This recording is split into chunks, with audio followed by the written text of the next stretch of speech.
Please جلدی سے پہنچا دیں۔ صلوات پر محمد و آل محمد۔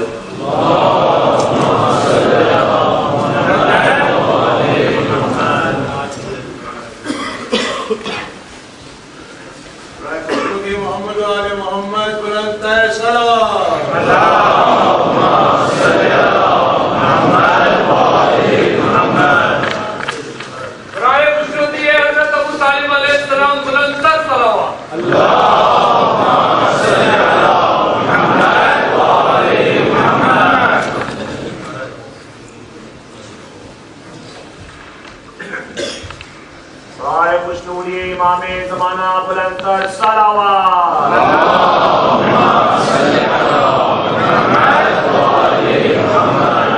جیسا کہ آپ کے علم میں ہے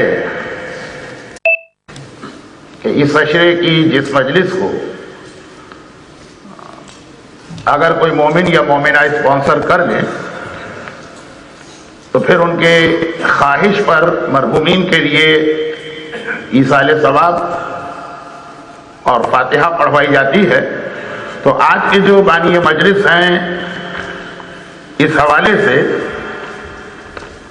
سورہ فاتحہ کے لیے یہ نام ہیں: مرحوم آیت اللہ العظمیٰ آغائے تقی بہجت اور تاریخ تشیع کے دیگر تمام مرحوم مجتہدین، تمام شہدائے اسلام، تمام شہدائے ایمان، خصوصاً تمام شہدائے پاکستان اور پاکستان میں بھی حالیہ واقعات میں جو شہادتیں ہوئیں، وہ تمام مرحوم مومنین و مومنات جو ظاہری اعتبار سے لاوارث رہے، یعنی ان کے لیے کوئی فاتحہ پڑھنے یا پڑھوانے والا نہیں۔ بانی مجلس کی مرحوم والدہ مرحومہ حاجی بھائی مراج اینڈ فیملی، مرحوم حاجی حسن علی جمعہ اینڈ فیملی، باب حوائج حضرت عباس کی مجلس میں شرکت کرنے والے آج کے دن جو مومنین اور مومنات یہاں موجود ہیں، ان کے خاندان کے تمام محرومین اور کل اموات مومنین و مومنات ایک مرتبہ سورہ فاتحہ۔ بسم اللہ الرحمن الرحیم، الحمدللہ رب العالمین الرحمن الرحیم مالک یوم الدین، ایاک نعبد و ایاک نستعین، صراط الذین انعمت علیہم غیر المغضوب علیہم ولا الضالین۔ عشرہ محرم کی پہلے عشرے کی آخری 3-4 راتیں ہیں، چونکہ بعد مجلس تبرکات اور شبیہ برآمد ہوتے ہیں تو دعا کا موقع نہیں ملتا ہے، لیکن آج باب المراد، باب الحوائج، جس کے وسیلے سے ہر دعا فوراً قبول ہو جاتی ہے، جب اس کا بیان ہونے والا ہے تو دل نہیں مانتا کہ بغیر دعا کے ہم لوگ صف اعلیٰ سے چلے جائیں۔ تو آغاز مجلس ہی میں دعا کی جاتی ہے کہ پروردگارا تجھے واسطہ چہردہ معصومین کا، تجھے واسطہ وارث مشکل کشائے کائنات علی ابن ابی طالب یعنی باب المراد باب الحوائج ابی الفضل العباس کا، تجھے واسطہ ابی الفضل العباس کی والدہ ام البنین کا، تجھے واسطہ حسین مظلوم کی دکھیاری ماں فاطمہ زہرا کا کہ جس نے ہمیشہ عباس کو اپنا بیٹا کہا۔ جو مومنین و مومنات اس وقت صف اعلیٰ پہ موجود ہیں اور آ رہے ہیں، انہیں دنیا اور آخرت کی ہر پریشانی سے محفوظ فرما، ان کی تمام جائز حاجتوں کو پورا فرما۔ خداوندہ جن مرحومین کا ابھی ایصال ثواب کیا گیا ان کو اور دیگر تمام مرحومین کو اعلی علیین میں حضرت عباس ہی کے جوار سے ملحق فرما۔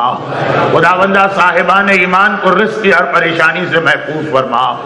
جتنے ہمارے بیمار ہیں خداوندہ، خاص طور پر ابھی مجھے اطلاع ملی کہ کوئی مومن کینسر ڈائیگنوز ہوا، خداوندہ جتنے ہمارے بیمار مومنین و مومنات ہیں باب المراد باب الحوائج کا واسطہ ان کو شفاء کاملہ اور صحت عاجلہ عطا فرما۔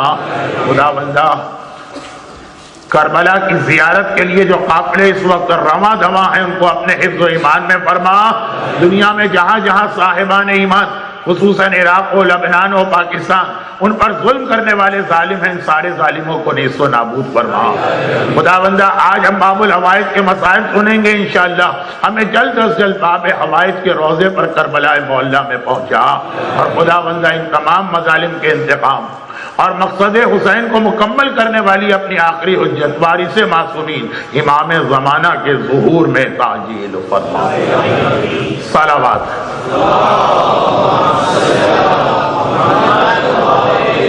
لا حول ولا قوة الا باللہ العلی العظیم، حسبنا اللہ ونعم الوکیل، نعم المولا ونعم النصیر۔ اعوذ باللہ من الشیطان الرجیم، بسم اللہ الرحمن الرحیم، الحمدللہ رب العالمین، وهو رب الشهداء والصديقين، والصلاة والسلام والتحية والإكرام على الرسول النبي العبد المؤيد والمصطفى الأمجد والمحمود الأحمد أبي القاسم محمد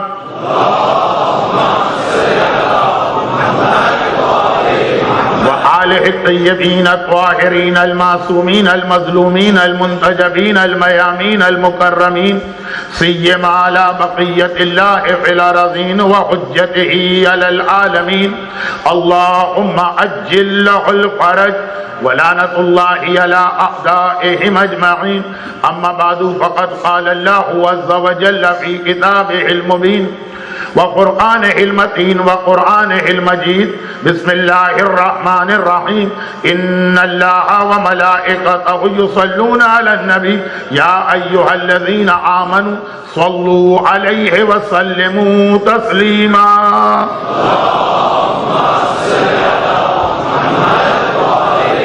ولایت 1432 ہجرہ کے 1432 ہجری کے باب المراد اسلامک سینٹر کے اس عشرہ محرم کا عنوان، اور اگرچہ ہم 2 دن سے اس چیز کو واضح کرنے کی کوشش کر رہے تھے کہ آخر ولایت کیا چیز ہے، یہ خالی زبان سے کسی چیز کا اقرار کرنا، یا ولایت ہم سے عمل میں بھی کسی قسم کی تبدیلی چاہتی ہے۔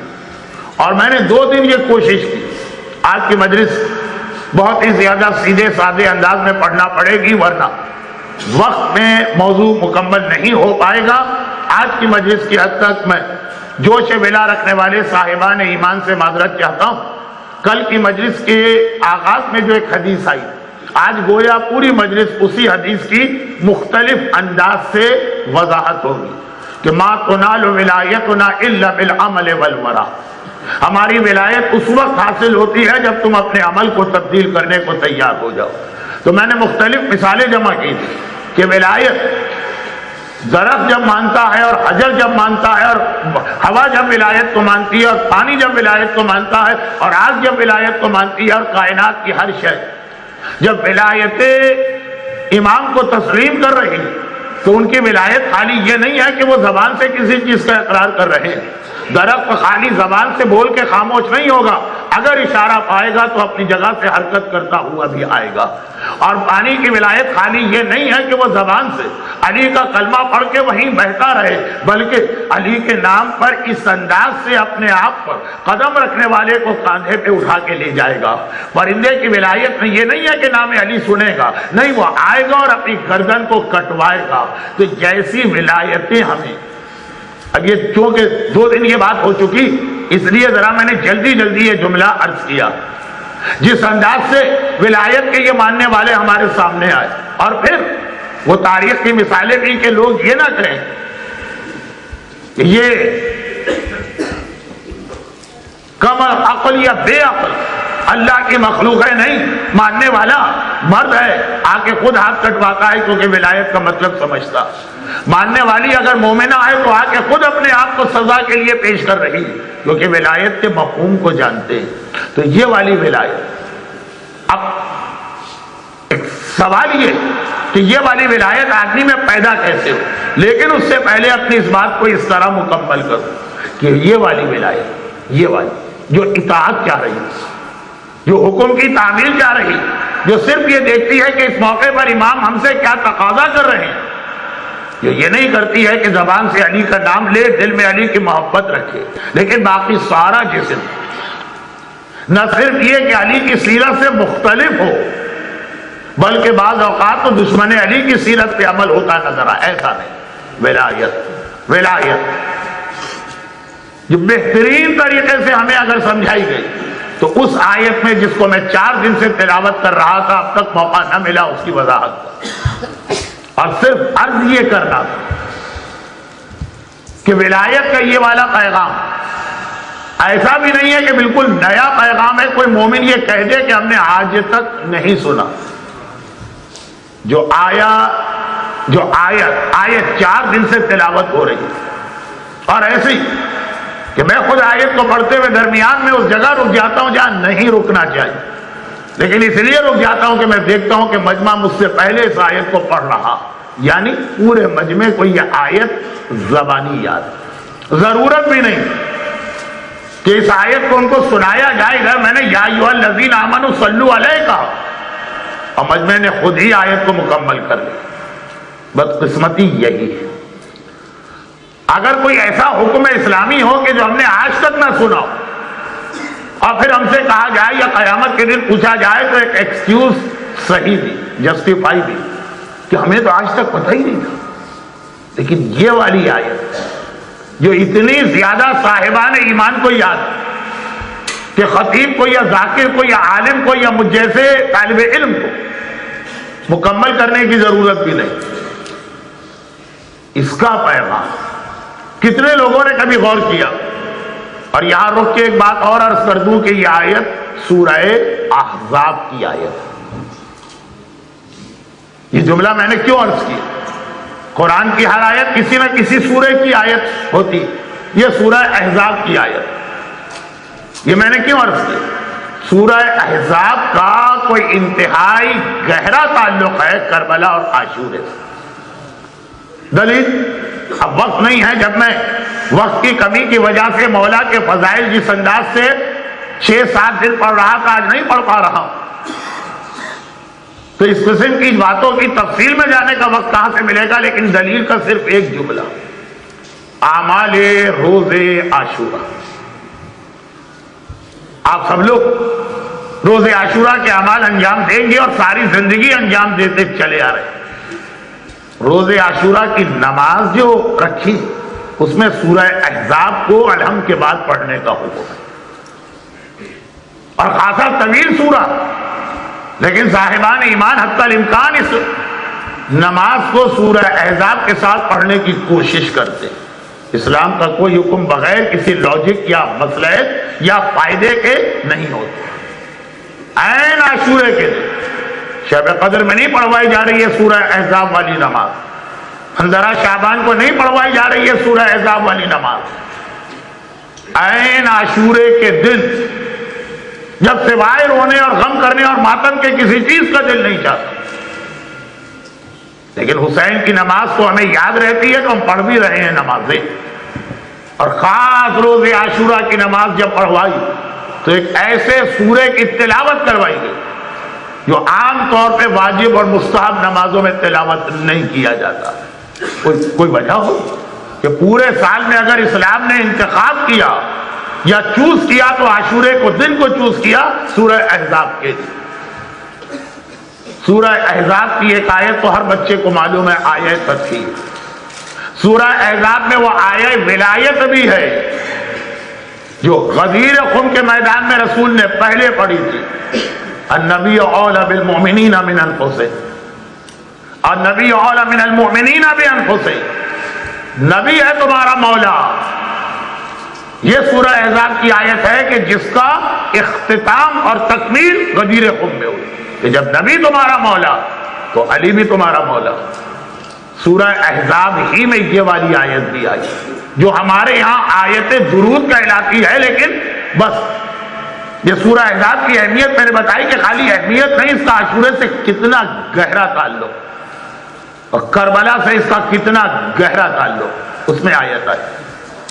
اب تک سوال یہ ہے کہ اتنا تو آپ کو اندازہ ہوگا چاہے آپ نے عربی نہیں پڑھی کہ آیت میں ایک نہیں 2 حکم دیے جا رہے ہیں۔ ولایت کسے کہتے ہیں یہ سمجھیے اس آیت سے جو بچے کو یاد ہے، یا ایھا الذین آمنوا صلوا علیہ، ایک حکم یہ دیا، اور اتنا پکا مومن کو یاد کہ اگر مومن ہے تو اس کے جینیٹک کوڈ میں یہ حکم گویا آ گیا کہ ابھی پوری آیت نہیں پڑھی جاتی اور مومن کی زبان حرکت کرنے لگتی ہے، درود پڑھنے لگتا، صلو علیہ،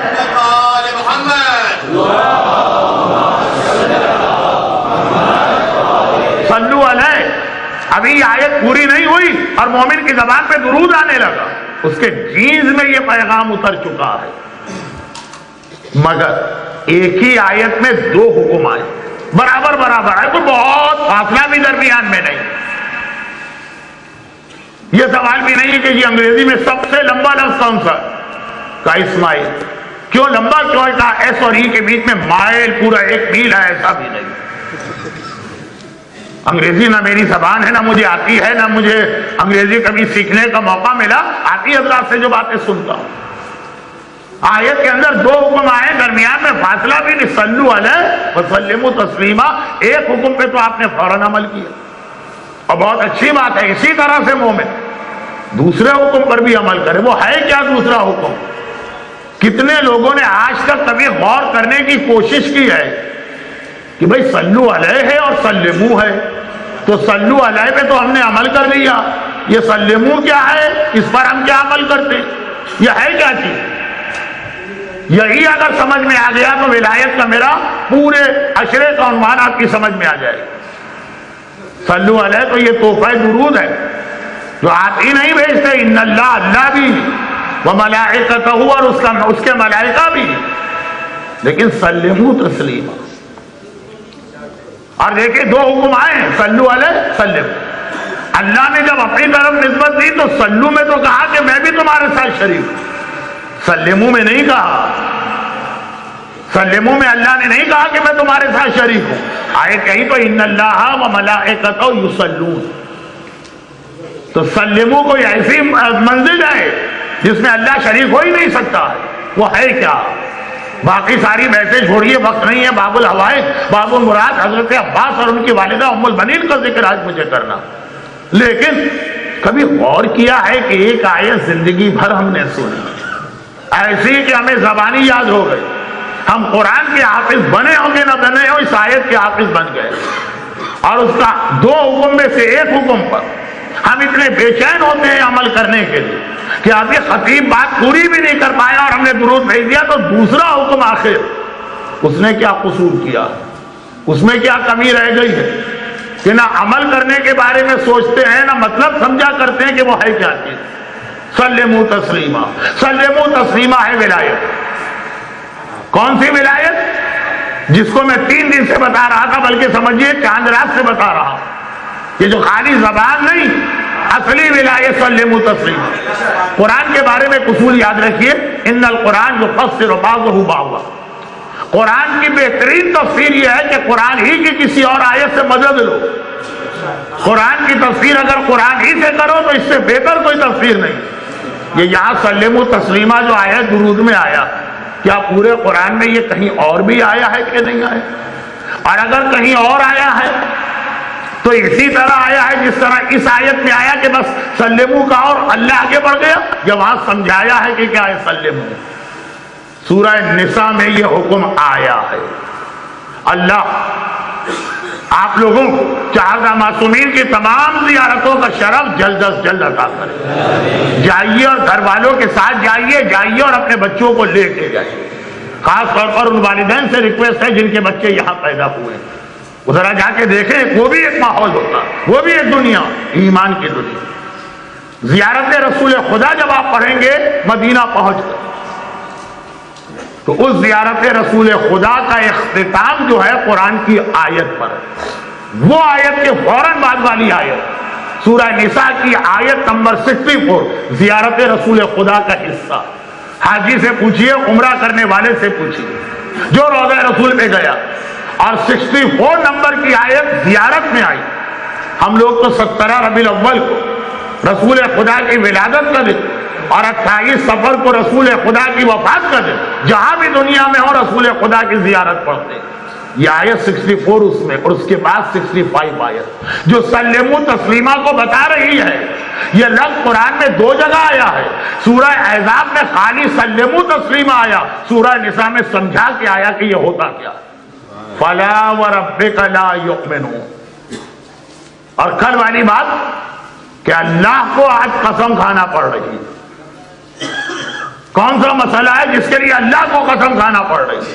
فلا وربک لا یؤمنون، اور قسم کے بعد بھی بڑا عجیب لفظ آیا جو کل امام نے فرمایا تھا، واللہ ما شیعتنا الا من اطاع اللہ الا من اتقى اللہ واطاعہ۔ قسم بخدا ہم کسی کو شیعہ نہیں مانتے جب تک کہ متقی نہ بنے۔ آج اللہ کہہ رہا ہم کسی کو مومن نہیں مانتے۔ ہمارے یہاں اردو میں کسی کو کہہ دیجئے تم بے ایمان، ایک مرتبہ آگ بگولا ہو جائے گا، غیظ و غضب میں آ جائے گا، جلال میں آ جائے گا۔ اللہ کہہ رہا فلا وربک لا یؤمنون، میں نہیں مانتا کسی کے ایمان، تیرے رب کی قسم لا یؤمنون، کوئی مومن نہیں، سب ایمان بے ایمان۔ ایمان کسی اور مطلب میں لے لیں گے لوگ، بعض اوقات تو الفاظ کو پکڑ کے ایسی بحث کر دی جاتی ہے کہ سلپ آف ٹنگ کی بھی لوگ چھوٹ نہیں دیتے۔ فلا وربک لا یؤمنون، تیرے رب کی قسم کوئی مومن نہیں، حتی یحکموک فیما شجر بینہم، جب تک کہ اپنے سارے ڈسپیوٹ اور مسائل میں تجھے اپنا حکم نہ بنائے، فیصلہ تیرا ہوگا۔ ثم لا یجدوا فی انفسہم حرجا مما قضیت، اور پھر جو تو فیصلہ کر دے تو دل میں بھی ان کا یہ خیال نہ آئے کہ یہ فیصلہ کیوں کیا گیا۔ دل تو اپنے کنٹرول میں نہیں ہوتا ہے، لیکن مومن کی پہچان ہے وہ اپنے دل کو بھی ایسا کنٹرول میں رکھے کہ دل میں بھی یہ بدگمانی نہ آنے پائے کہ ایسا کیوں کیا۔ چونکہ آج حضرت ام المؤمنین کے حوالے سے مجھے بات کرنا تو خواتین سے بات کر لوں۔ کل رات سے جو بات چلی تھی، مثلا اللہ کے رسول نے اگر یہ فیصلہ کر دیا کہ مرد تو نہیں، بیٹے کو بیٹی کے مقابلے میں باپ کی جائیداد میں ڈبل حصہ ملے، کیوں آخر دونوں کا برابر کا رشتہ اس مرنے والے سے، یہ اس کا بیٹا یہ اس کی بیٹی، بیٹے اور بیٹی کا رشتہ برابر ہے، کیوں آخر؟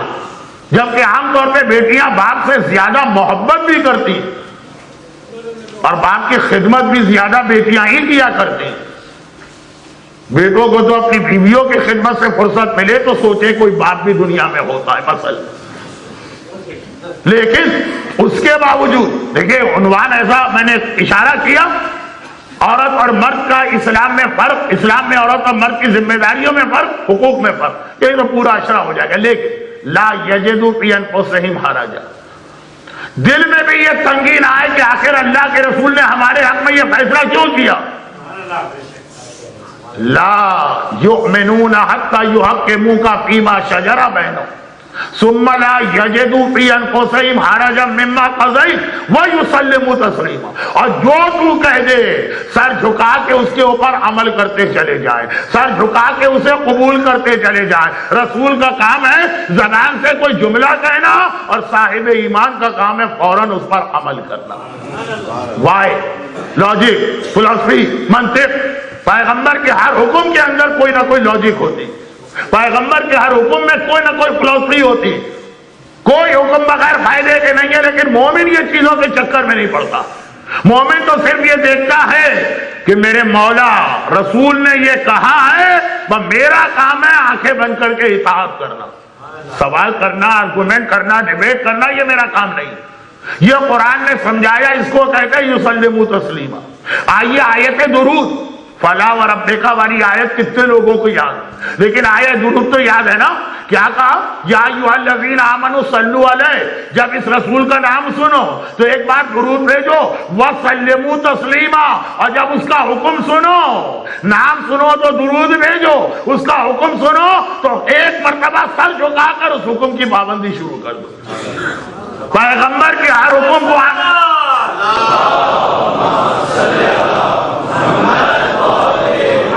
دیکھیے، میں 30-40 سال سے مجلس سے پڑھ رہا ہوں، مجھے معلوم ہوتا ہے مجلس سے پہلے کہ کون سی مجلس ایسی ہوگی کہ مجمع جوش میں اپنی جگہ سے کھڑا ہو جائے، اور کون سی مجلس ایسی ہوگی کہ مجمع اتنا ٹھنڈا بیٹھا رہے گا؟ پہلے سے معلوم ہوتا ہے کہ ہم کیا پڑھ رہے ہیں، لیکن ولایت آج شب 8 محرم ہو گئی ہے، ایک کل ہی کی رات ہے، پرسوں تو شب عاشور، تو ہر صورت میں مجھے اس منزل سے آگے بڑھنا تھا۔ چنانچہ میں ان مومنین کرام کے جذبات کو محسوس کر رہا ہوں کہ اللہ اتنی ٹھنڈی مجلس مولانا کو پڑھنا تھی، کل ہی بتا دیتے تو ہمارے پاس بہت چوائس ہے لندن کے اندر، لیکن پیغام پہنچانا ضروری تھا۔ اس لیے مومن کی 2 ذمہ داریاں بنی، صلو علیہ، نام سنے گا درود بھیجے گا یعنی احترام رسالت، وسلموا تسلیما، حکم سنے گا فوراً عمل کرنے دوڑے گا۔ اور ان 2 میں سے دیکھیے اللہ تو رسول کا حکم نہیں مانے گا نا، اللہ صلو علیہ میں ہمارے ساتھ ہے، سلموا تسلیما میں اللہ ساتھ نہیں ہوگا۔ آیت کے انداز کو دیکھیے گا، یہ ہے ولایت، جس ولایت کی ڈیمانڈ کی جا رہی ہے کہ اللہ اگر رسول کو مولا مانا ہے تو جو رسول کہتے جائیں وہ تمہیں کرنا ہے، کوئی آرگومنٹ نہیں، کوئی بحث نہیں، اور یہ بھی نہیں کہ چلو بحث نہ کرو، لیکن کی اپنی جاؤ گے، نام رسول کا ہوگا، زندگی تم اپنے طرح، یہ بھی نہیں ہوگا۔ یہ ہے رسالت کو مولا ماننا، اور رسول نے قدیر میں کہہ دیا من کنت مولا فعلی مولا، جیسا میں مولا ہوں ویسا علی مولا ہے، تو جس طرح رسول کا حکم آ کے بن کر کے ماننا ہے، اسی طریقے سے اگر علی کو مولا مانا، زبان کے ساتھ دل بھی بولا نا علی مولا علی مولا، اگر علی کو مولا مانا ہے تو رسول ہی کی طرح سے ہر حکم کے اوپر عمل کرنا۔ اور یہ پیغام اتنے مختلف انداز سے بتایا گیا کہ مثلا ایک چھوٹی سی بات دیکھیے، ہمارا عقیدہ تو ہے نا کہ اللہ رسول بہرحال اس کے بندے تمام بندوں میں سب سے افضل، اور علی رسول کے وارث و جانشین ہیں، رسالت کا مرتبہ رسول، اس کے بعد علی آتے، پھر ہم اور آپ بھی آتے ہیں۔ سورہ ابراہیم کی 24ویں آیت کو اللہ کے رسول مسجد النبوی میں واضح کر رہے ہیں، بیان کر رہے ہیں۔ سورہ ابراہیم کی آیت نمبر 24، اس میں ہمارا آپ کا تذکرہ آ گیا کہ ولایت کیسے ہوتی، سلموا تسلیما کیسا ہوتا، بہت سارے اشارے ہیں۔ اس وقت کی کمی کی وجہ سے اس وقت خالی یہی ایک مشہور حدیث پڑھ رہا ہوں، ضرب اللہ مثلا کلمۃ طیبۃ کشجرۃ طیبۃ اصلها ثابت وفرعها فی السماء۔ قرآن کی ایک آیت آئی کہ کلمہ طیبہ کی مثال اس درخت جیسی جس کی روٹس زمین میں ہوتی ہیں اور اس کا اسٹیم یا برانچز آسمان۔ کعبے میں ہم نے دیکھا کہ مشرک علی کے موقع پر جب علی دوشے رسول میں کھڑے تھے تو پیغمبر نے سوال کیا تھا، اے علی اس وقت کہاں پہنچے ہو؟ کہا کہ یا رسول اللہ اتنی بلندی پر ہوں کہ آسمان سے جو چیز چاہے اٹھا سکتا ہوں۔ اور اس وقت پھر ایک جملہ ہے جو شاہ عبدالحق محدث دہلوی نے مدارج النبوہ میں نقل کیا، پیغمبر نے کہا کہ اے علی تم حق کا کام کر رہے ہو اور میں حق کا وزن اپنے کندھوں میں اٹھائے ہوئے ہوں۔ اب اللہ کے رسول مسجد النبوی میں اس کو سمجھا رہے ہیں، فرما رہے ہیں مثلا کلمۃ طیبۃ کشجرۃ طیبۃ ضرب اللہ ایک مثال دے رہا، ایک ایسا درخت ہے جس کی جڑیں اور روٹس زمین پہ اور اس کی شاخیں آسمان پر، یہ قرآن میں آئے۔ پیغمبر نے کہا معلوم ہے وہ درخت کون سا ہے؟ وہ ہم، میں اس درخت کی جڑیں ہوں جو زمین پر، علی اس درخت کی شاخیں ہیں جو آسمان پر ہے، اور ہمارے شیعہ اس درخت کے پتے ہیں۔ پتوں سے 2 پیغام دیے، پتوں سے 2 پیغام دیے۔ پہلا پیغام یہ، خبردار کبھی علی کو بائی پاس کر کے آگے نہ بڑھنا۔ دیکھیں پتا کسے کہتے، پتا جب دیکھیے کام سے مثال، آپ جا کے بوٹلی لے کے نہ جائیے گا کہ دنیا میں فلاں درخت تو ویسا ہوتا ہے اور فلاں درخت تو ویسا ہوتا ہے، لیکن عام درخت پتے کو جو کچھ ملتا جڑ کی وجہ سے ملتا ہے، جڑ جو ہے وہ زمین سے پانی لے رہی ہے مثلا اور پتے تک پہنچا رہی ہے، لیکن شاخوں کے ذریعے سے۔ اگر کوئی گستاخ و نادان پتا کہے کہ جب جڑ ڈائریکٹ موجود ہے تو مجھے ضرورت کیا ہے برانچز کی، وہ ایک بار برانچ سے اپنا رشتہ توڑ لے اور ٹوٹ کے آ کے جڑ کے پاس بیٹھ جائے، چھوڑ دے وہ شاخ۔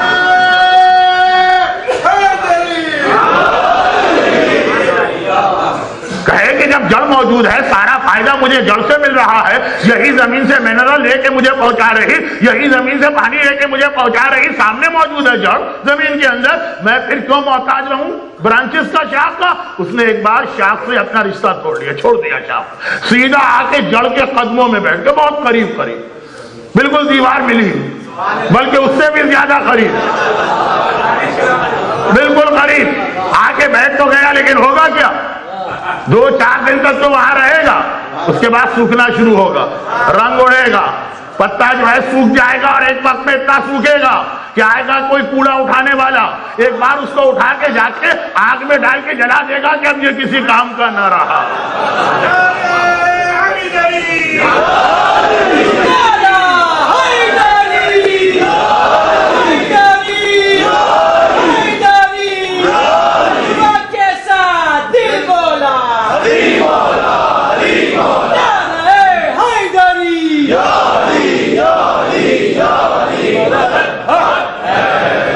جب میں سوچ رہا تھا کہ جب میں یہ مثال دوں گا تو کتنے لوگ سمجھیں گے، لیکن ماشاءاللہ آج میرا بھی دل خوش ہو گیا۔ تو جڑ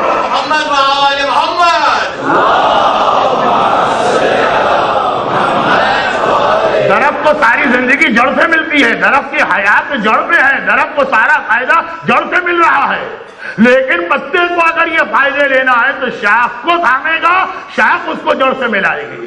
اگر اس نے برانچ کو چھوڑ دیا، سیدھا چلا گیا جڑ کے پاس، تو جلا تو دیا جائے گا آگ میں، فائدہ کچھ نہ ملے گا۔ اب اللہ کا رسول ہمیں اور آپ کو کہہ رہا جو ہمارے شیعہ ہیں وہ اس درخت کے پتے ہیں، پیغام دے رہا، خبردار کوئی علی کو بائی پاس کر کے آگے نہ بڑھے۔ اگر کسی نے علی کو چھوڑ دیا، ڈائریکٹ رسول کے پاس گیا، انجام برا ہے، حشر برا۔ علی تو خیر مولا، علی تو خیر کائنات کی دوسری افضل ترین شخصیت ہے بعد رسول خدا۔ ولایت کا تقاضا یہ ہوتا ہے، نبوت کا تقاضا یہ۔ ایک واقعہ ہے سفینۃ البحار میں، شیخ عباس قمی نے لکھا، اور وہ یہ کہ مدینے کے لوگوں کو بلال کی اذان بڑی ناگوار گزرتی تھی۔ ایک ایسا آدمی جس کی عربی بھی صحیح نہیں، شین کو سین بولتا، سینو بلال شین عند اللہ، وہ حدیث اس واقعے کے بعد آئی، نہ اتنا اچھا لہجہ۔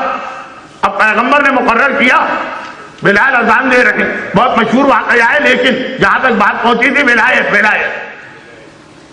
ایک بار سنا، مہینہ سنا، سال سنا، بلال کی اذان میں مزہ نہیں آ رہا، چنانچہ سارے مدینے والوں نے اجماع کیا اور کہا کہ بلال کو ہٹا کر کسی بہترین قاری کو، جس کی آواز بھی بڑی اچھی ہو اور جس کے مخرج و تلفظ بھی بالکل صحیح ہو، اس سے اذان دلوائی۔ اب روزانہ ہوتا یہ بلال اذان دیتے، پھر اللہ کے رسول مسجد کے اندر داخل ہوتے۔ آج ان کو ہٹا دیا، حسان ابن ثابت کے بھائی کو مدینے والوں نے مؤذن بنایا۔ اور واہ کیا اذان دی، لطف آ گیا مدینے والوں کو، سواد آ گیا مدینے والوں کو، ہر آدمی اذان سنتا جاتا، جھومتا جاتا۔ اذان ختم ہو گئی، لوگوں نے کہا یہ ہوتی ہے اذان۔ اتنے سالوں کے بعد آج یہ پتا چلا کہ اذان کسے کہتے ہیں، اور اب پیغمبر کا انتظار ہو رہا ہے، ٹائم وقت فضیلت آ رہا ہے، گزر رہا، اور لوگ گھبرا گئے۔ اب تک اللہ کے رسول نہ آئے، خیریت تو ہے؟ لوگ گئے دروازے پہ دستک دی، پیغمبر نے دروازہ کھولا، کہا کیا بات یا رسول اللہ، وہ اذان ہو چکی ہے، نماز کا وقت فضیلت کہیں نہ چلا جائے، آپ مسجد میں آئے کیوں نہیں؟ طبیعت تو خراب نہیں ہوگی، بیمار تو نہیں ہوگی؟ پیغمبر نے کہا اذان ہو گئی؟ کب ہوئی اذان؟ میں تو انتظار کر رہا ہوں بہت دیر سے۔ کہا کہ یا رسول اللہ کب ہوئی؟ ارے آج تو ایسی اذان ہوئی کہ آج تک مدینے میں ایسی اذان نہیں ہوئی تھی۔ پیغمبر نے کہا کیوں بھائی، کیا خاص بات تھی؟ کہا آج کھلا صاحب نے اذان دی ہے، کیا کہنا ان کی اذان کا، کیا لطف آیا، کیا مزہ آیا؟ پیغمبر بظاہر گھبرا کے پوچھا انہوں نے اذان دی تو میرے بلال کو کیا ہوا؟ کہا یا رسول اللہ بلال کی اذان میں مزہ نہیں آتا، تو ہم نے بلال کو اپنی جگہ سے ہٹا دیا۔ پیغمبر نے فرمایا کہ جب تک بلال اذان نہیں دے گا میں آ کے نماز نہیں پڑھاؤں گا. اگر میں کسی حبشی غلام کو بھی مقرر کر جاؤں تو کسی کو حق نہیں ہے اسے اپنی جگہ سے ہٹانے کا. ایک حبشی غلام اپنی جگہ سے نہیں ہٹ سکتا. تو غدیر میں جسے اللہ نے نور کل کو ہاتھ میں اٹھا کر رسول اللہ نے کہا علی مولا ہے, اگر کوئی علی کو اس کی جگہ سے ہٹا دے.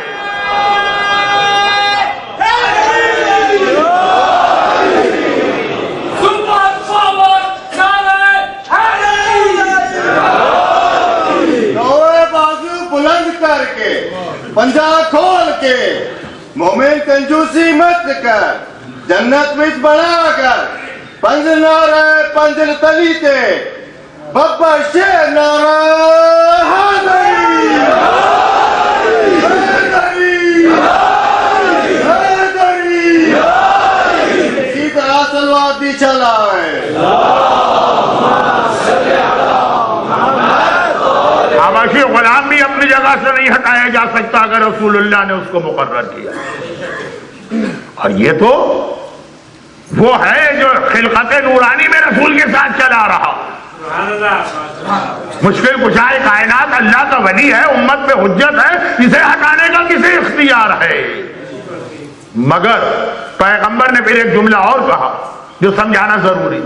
پیغمبر نے جب یہ کہا کہ ہمارے شیعہ ہمارے پتے ہیں تو بتا دیا شیعہ اسے کہتے ہیں وہ سارا فائدہ مجھ سے لیتا ہے لیکن براہ راست نہیں, علی کے ذریعے سے. وہ علی کے دامن کو کبھی نہیں چھوڑتا ہے, وہ علی کو بائی پاس نہیں کر سکتا ہے. ایک غلام کو اگر بائی پاس کیا گیا تو پیغمبر نماز پڑھانے کو تیار نہیں ہو رہے ہیں. علی کو اگر کسی نے بائی پاس کیا نہ اس کو رسول کی شفاعت ملے گی نہ اسے رحمت للعالمین کی رحمت بھی نہیں ملے گی. مگر جب پتا کہا نا تو اس میں ایک میسج اور بھی. پتے کی ایک خصوصیت وہ یہ ہے کہ جس درخت کا پتا ہوتا خالی پتے کو دیکھ کر یہ بتایا جا سکتا. بچے بیٹھے نا پتا شاید انگریزی میں لیف کہتے ہیں.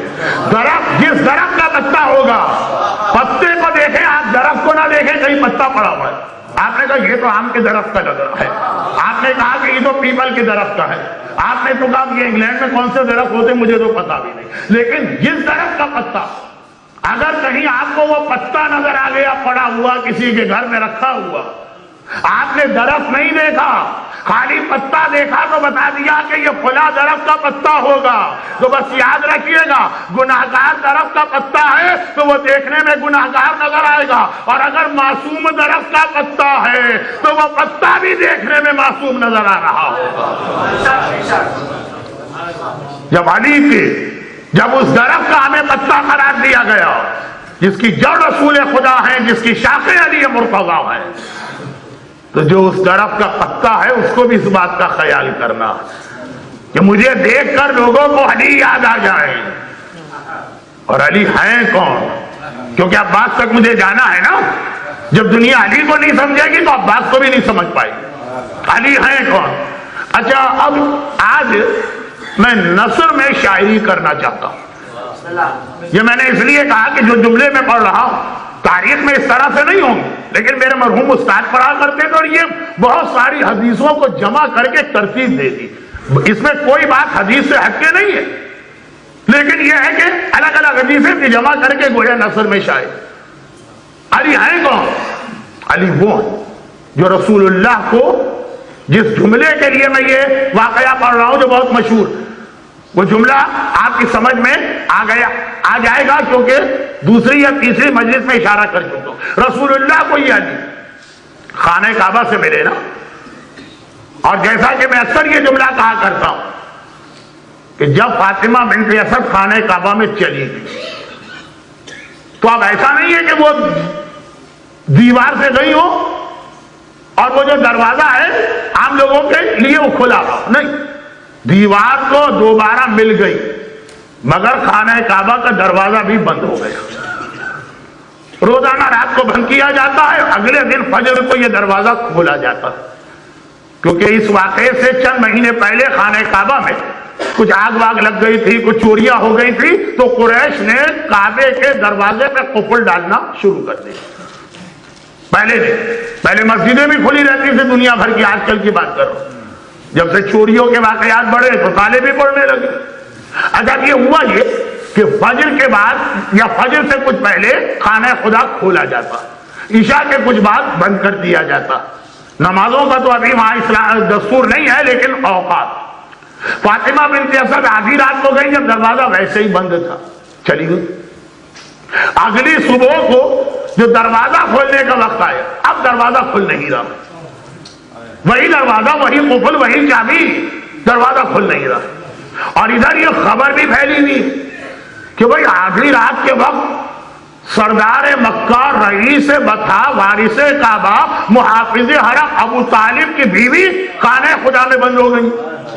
خبر بھی پھیل رہی، آدھی رات کو شہر میں بہت کم لوگ ہوتے ہیں لیکن جو تھے، اب آہستہ آہستہ یہ خبر پھیل رہی۔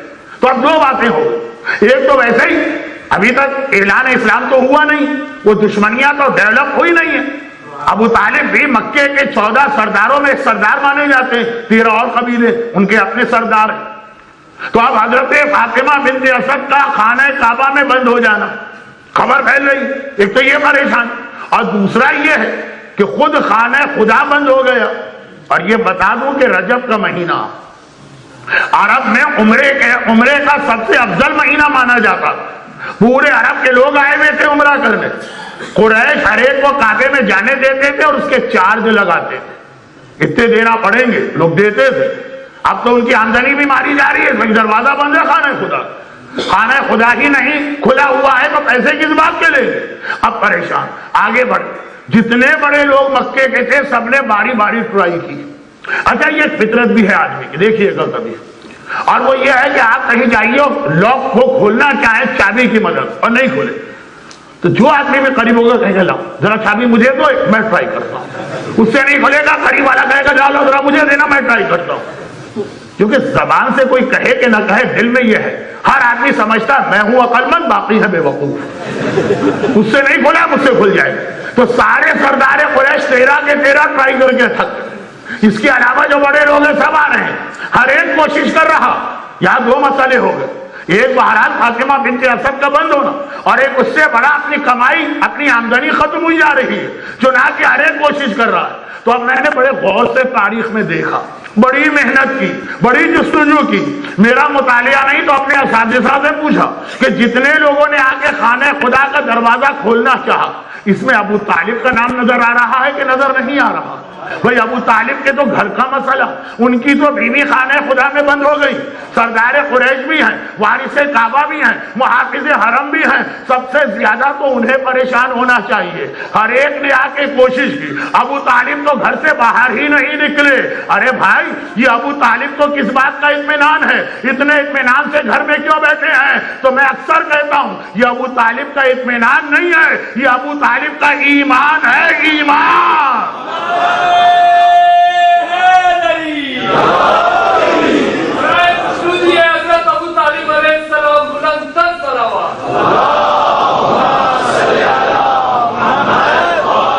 اطمینان اس وقت ہوتا ہے جب پہلے سے معلوم ہو کیا ہونے والا، کس انداز سے ہونے والا۔ میری بیوی کعبے میں قید نہیں ہوئی ہیں، کسی بلانے والے نے مہمان بنا کے بلایا، جب مہمان گئی ہیں تو مجھے پریشانی کی کیا ضرورت ہے؟ میزبان تو وہ ہے جو ہمارا بھی آقا، ان کا بھی خالق۔ اب فاطمہ بنت اسد جب باہر آئی 3 دن بعد، تب بھی استقبال کو ابو طالب نہیں آ رہے ہیں، رسول خدا آ رہے ہیں۔ اور اس وقت کا وہ جملہ کہ ایک بار پریشانی کے عالم میں فاطمہ بنت اسد کا کہنا کہ ہے محمد میں بہت پریشان ہوں، جب سے یہ بچہ پیدا ہوا آنکھیں نہیں کھولی۔ اب آپ سمجھ گئے ہوں گے نا، 2 ہی بچے ہیں جنہوں نے آنکھیں نہیں کھولی۔ میں دوسرے بچے تک جا رہا ہوں لیکن پہلے بچے کی بات پوری ہو جائے، کیونکہ دوسرا اسی کا وارث ہے، دوسرا اسی کے خصائص کو لیے ہوئے۔ اب ایک جملہ جو بہت سی الگ الگ روایتوں کو جوڑ کر گویا نثر میں شاعری کی میرے استاد نے، میں اس کو نقل کر رہا ہوں۔ اللہ کے رسول بچے کو لے کے گھر میں آ گئے، ابھی اعلان اسلام نہیں ہوا، وہ دشمنیاں ڈیولپ نہیں ہوئی، ابھی سب ایک ساتھ رہتے ہیں، پڑوس پڑوس میں گھر۔ چنانچہ ابو طالب کے گھر میں بیٹا ہوا، ابو طالب کے گھر، ابو طالب سردار اور سب سے بڑے سردار، ایک حیبت ہے ابو طالب کی، ایک شان ہے ابو طالب کی، ایک جلال ہے ابو طالب کا۔ اعلان اسلام کے بعد بھی کسی میں مجال نہ ہوئی کہ ابو طالب کے ہوتے ہوئے رسول کو کوئی نقصان پہنچا۔ تو اب ابو طالب کے گھر میں مبارکباد دینے آ رہے، مبارکباد دیں، لیکن یہ بچہ وہ ہے جو ابو طالب کے گھر میں گیا ہی نہیں، خانہ خدا سے رسول اللہ سیدھے اپنے گھر میں لے کے آ گئے، تو اب بچہ یہاں پر ہے تو مبارکباد بھی یہاں دی جا رہی ہے۔ اب میرے استاد تاریخ کی مختلف روایتوں کو پڑھ کے ایک بات کہتے ہیں کہ اگر ہم غور کریں تو اس وقت ماحول یہ بنا ہوگا کہ ہر ایک آ رہا، پہلے تو مبارکباد دے رہا ہوگا رسول کو، اور اس کے بعد ایک سوال کر رہا ہوں۔ یہ فطری بات ہے، یہ نیچرل بات ہے۔ انگلینڈ میں کوئی نیچر بدل گئی ہو تو الگ چیز ہے، لیکن بہرحال ہمارے ماحول میں تو یہ ابھی تک ہوتا کہ بھائی محمد مبارک ہو یہ بچہ۔ اچھا یہ بتاؤ بچے کی شکل و صورت کیسی؟ یہ پہلا سوال کیا جاتا ہے، بچے کی شکل و صورت کیسی؟ یہ سوال کیا گیا بالکل ایک نارمل سا سوال ہوتا، لیکن اس وقت اللہ نے دیکھا ہوگا کہ میرا حبیب پریشان ہو گیا۔ اے حبیب، اللہ رسول کی پریشانی ایک لمحے کے لیے برداشت نہ کرے۔ اے میرے حبیب تم پریشان کیوں ہو گئے؟ کہا کہ ایسا سوال کیا گیا ہے کہ میں اس کا کیا جواب دوں؟ ارے بھائی کون سا بڑا مشکل سوال ہے؟ رسول تو ساری کائنات کا علم رکھتا ہے، وَعَلَّمَكَ مَا لَمْ تَكُنْ تَعْلَمْ۔ اے حبیب ہم نے تمہیں سب کچھ علم دے دیا جو تمہارے پاس نہیں تھا، سارا علم دے دیا، اتنے سے سوال میں پریشان؟ جو گھر میں بیٹھنے والی ایک جاہل عورت بھی جواب دے سکتی، حبیب اس میں پریشانی کی کیا بات ہے؟ کون سا بہت بڑا سوال ہے؟ کسی کمپیوٹر کی ضرورت پڑے؟ کہا کہ لوگ پوچھ رہے ہیں بچے کی شکل کیسی؟ اب اصول و دستور یہ ہے کہ بچہ جس گھر میں پیدا ہوتا ہے نا، گھر والوں ہی کی شکل ہوتی ہے۔ کوئی کہتا بھائی باپ کی شکل ہے، کوئی کہتا ماموں کی شکل ہے، کوئی کہتا بالکل بڑے بھائی جیسا۔ کبھی کبھار ایسا ہوتا کہ 2-3 رشتہ داروں کی خصوصیت اس میں آتی ہے جس گھر میں ہوا، کہ آنکھیں تو بالکل اس کی باپ پر گئی، اور اس کے ہونٹ یا دہانہ جو ہے نا تو بالکل ماموں جیسا، اور کھڑی کھڑی ناک تو اس نے بالکل، مثلا میں عورتوں کی مثال نہیں دینا چاہتا، بھائی جیسی پائی۔ اب اسی طریقے سے بچے کی شکل سمجھائی جاتی ہے کہ پیشانی ایسی ہے اور ناک ایسی ہے اور ہونٹ ایسے ہیں، اور کبھی کبھار چھوٹے بچے بول بھی دیتے اور پیجامہ میرا پہنا ہوا ہے مثلا۔ تو اب خلاصہ یہ کہ جس گھر میں بچہ پیدا ہوا گھر والے کی شکل پاتا۔ اللہ پوچھ رہا ہے حبیب پریشان کیوں؟ حبیب کہہ رہے ہیں کہ لوگ ایسا سوال کر رہے ہیں، بتائیے بچے کی شکل کیا؟ بلکہ اگر اب ڈی این اے تو آ گیا تو بڑے مسئلے حل ہو گئے۔ اگر بچہ کسی گھر میں پیدا اور کسی گھر والے کی شکل لے ہی نہیں، پاکستان میں تو ہمارے یہاں قتل ہو جاتے ہیں، کیسے کہوں تہذیب ممبر پہ جناب عباس کی رات، لیکن فطری بات ہے بچے کی شکل گھر والوں سے ملے گی تو خدا کہے گا تو اے حبیب تو اس میں پریشانی کی کیا بات ہے؟ کیا پریشانی کی بات یہ کہ بچہ جس گھر میں پیدا ہوتا ہے گھر والوں کی شکل لیتا، یہ بچہ تو ایسے گھر میں پیدا ہوا جس کے گھر والے کی کوئی شکل ہی نہیں ہے۔ ابھی سنیے، اب یہ جس گھر میں پیدا ہوا تو اس کی تو کوئی شکل ہی نہیں ہے، تو خدا مسکرا کے کہے گا، الگ الگ حدیثیں ان کو جوڑ کے ایک نثر میں شاید ایک بار اللہ مسکرا کے کہے گا اے حبیب یہ کیا مسئلہ؟ ارے تمہیں نے خود ہی تو مسئلے کا حل بھی پیش کر دیا، تم نے کہا کہ جس گھر میں پیدا ہوتا بچے گھر والے کی شکل پاتے ہیں، یہ بچہ جس گھر میں پیدا ہوا، اب اگر کوئی پوچھے اس کی شکل کیسی ہے کہہ دینا آنکھیں اس کی عین اللہ ہے، ہاتھ اس کے ید اللہ ہے، زبان اس کی لسان اللہ ہے، چہرہ اس کا یج اللہ ہے۔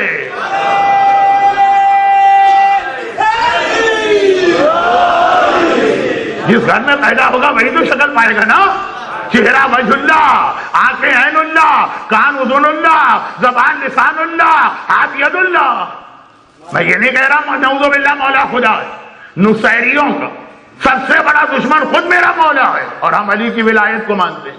نہ کل میں نے یہ کہا تھا کہ علی رسول سے افضل، اور نہ آج میں یہ کہہ رہا ہوں کہ علی خدا ہے، لیکن جو القاب علی کو ملے اس کے اعتبار سے بات کر رہا ہوں۔ لیکن پیغمبر نے یہ تو کہہ دیا مثلا کہ یہ جو بچہ پیدا ہوا وجہ اللہ، عین اللہ، لسان اللہ، اذن اللہ، ید اللہ، مگر ایک بار خیال آیا ہوگا کہ بھائی یہ تو میرا وہ وارث و جانشین ہے جسے میں نے کتنے سالوں اللہ سے دعا کر کے اس دنیا میں مانگا۔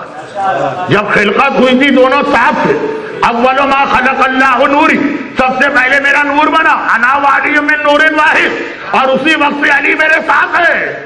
اب یہ جو جدائی ہو گئی کہ رسول 30 سال پہلے آ گئے، تو کتنی دعائیں رسول نے مانگی ہیں کہ وہ علی جو آدم کی خلقت سے پہلے میرے ساتھ تھے، جب آدم مسجود ملائکہ بنے اور میں ان کی پیشانی میں تھا، وہ میرے ساتھ تھے۔ جب میرا نور صلب نوح میں تھا، کشتی نوح میں علی میرے ساتھ تھے۔ جب میں ابراہیم کے شکم میں تھا، ابراہیم کے صلب میں تھا اور وہ نارے نمرود میں پھینکے جا رہے، علی وہاں میرے ساتھ ہیں۔ علی اسماعیل میں میرے ساتھ ہیں، علی ہر منزل میں میرے ساتھ رہے۔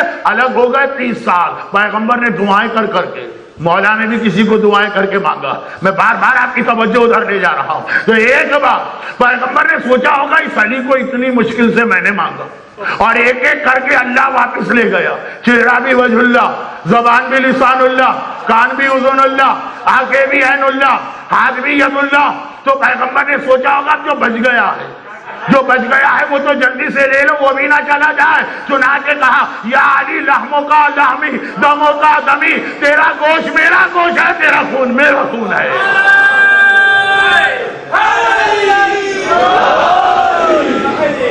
مگر اس کے ساتھ دل بولا، علی مولا، علی مولا، زبان سے پہلے دل بولا، علی مولا، علی مولا۔ مگر پورے اس واقعے میں علی آ گئے کہ علی کسے کہتے ہیں؟ بسم اللہ بسم اللہ۔ اور جب علی نے عباس کو اپنے لیے مانگا تو عباس بھی آ گئے۔ علی کسے کہتے ہیں؟ اب اگر کوئی اسی دن 16 رجب کو رسول کے گھر میں جائے، خدیجہ طاہرہ کے گھر میں، علی گہوارے میں لیٹے، اور آپ کو نظر آئے گا ایک بڑی عجیب سی مسکراہٹ علی کے چہرے، عجیب معصومیت والی، عجیب انداز، جیسے کوئی آدمی کسی چیز کا مزہ لے کے ہنس رہا۔ علی بڑے عجیب انداز سے ہنس رہے ہیں جیسے مزہ لے رہے۔ یا امیر المومنین، آپ کس بات کا مزہ لے رہے؟ کہا کہ بھائی آج تو واقعا لطف آ گیا، مزہ آ گیا۔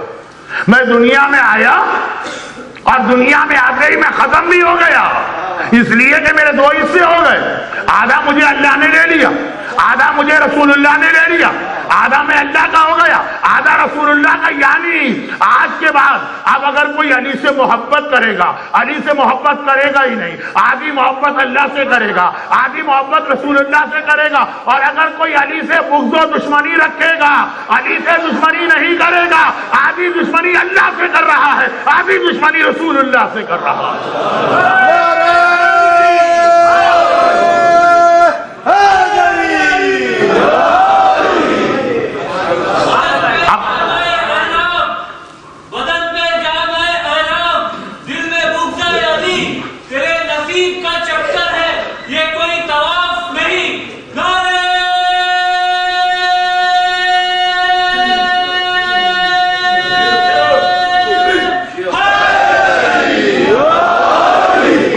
محبت کرنے والے اصل میں اللہ اور رسول سے محبت کر رہے ہیں، اور علی سے دشمنی کرنے والے اصل میں اللہ اور رسول سے دشمنی کر رہے ہیں، اور علی کی اطاعت کرنے والے اللہ اور رسول کی اطاعت کر رہے ہیں، اور علی کی نافرمانی کرنے والے اللہ اور رسول کی نافرمانی کر رہے ہیں۔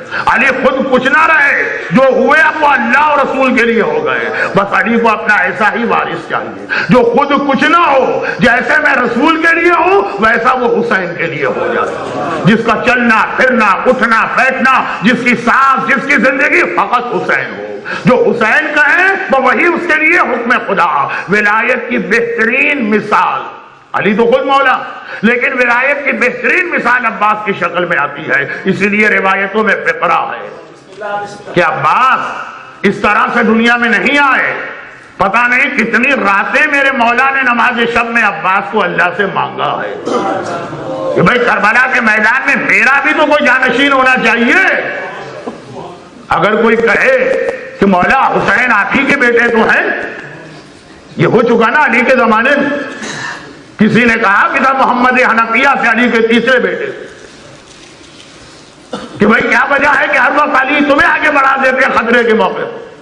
حسن و حسین بھی تو آئے تھا، وہ علی کے بیٹے نہیں، وہ رسول اللہ کے بیٹے، میں ہوں علی کا بیٹا۔ تو وہ رسول کے بیٹے علی کو اپنا ایک ایسا بیٹا چاہیے جس طرح میں نے ساری زندگی رسول کی حفاظت کی ہے، میرے حسین کی حفاظت کرنے والا بات بہت جلدی جلدی کروا۔ چنانچہ ام البنین سے شادی، علی نے کتنی شادیاں کی؟ 16 شادیاں علی نے کی مختلف اوقات۔ کیا کسی اور شادی سے پہلے یہ جملہ ملا آپ کو کہ یہ شادی میں اس لیے کرنا چاہتا ہوں کہ مجھے کربلا کے لیے اپنا وارث چاہیے؟ اور ذرا واقعات کا بہاؤ اور تسلسل دیکھیں، بالکل ایسے ہی لگے گا، بالکل ایسے ہی لگے گا جیسے علی کی ولادت کے موقع پہ واقعات۔